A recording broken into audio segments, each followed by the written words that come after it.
നമസ്കാരം, media 60 news ടൈമിലേക്ക് സ്വാഗതം. കോതമംഗലം താലൂക്ക് ആശുപത്രിയിൽ നിന്ന് മോഷണം പോയ ഓട്ടോറിക്ഷ പോലീസ് കണ്ടെത്തി. മോഷ്ടാവിനെയും അറസ്റ്റ് ചെയ്തു. പാലിയകര ടോളിന് സമീപം ഉപേക്ഷിച്ച നിലയിലായിരുന്നു ഓട്ടോറിക്ഷ. പ്രതിയായ കോട്ടയം സ്വദേശി പ്രദീപിനെ സംഭവ സ്ഥലത്തെത്തിച്ച് തെളിവെടുപ്പ് നടത്തി. മൂവാറ്റുപുഴ ഈസ്റ്റ് മാറാടി പൂമറ്റത്തിൽ ബൈജുവിന്റെ ഓട്ടോറിക്ഷയാണ് കഴിഞ്ഞ 19-ന് കോതമംഗലം താലൂക്ക് ആശുപത്രിയിൽ നിന്നും മോഷണം പോയത്.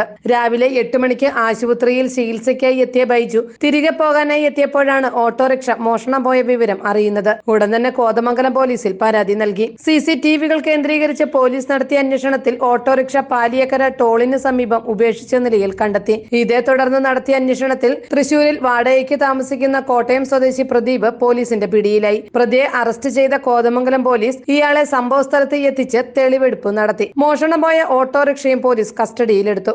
Kothamangalam CI Bijoy PT, SI Albin Sunny, Raghunath, senior CPO Sreejith, Niyas Meeran എന്നിവരാണ് അന്വേഷണ സംഘത്തിൽ ഉണ്ടായിരുന്നത്. മീഡിയ 60 കോതമംഗലം.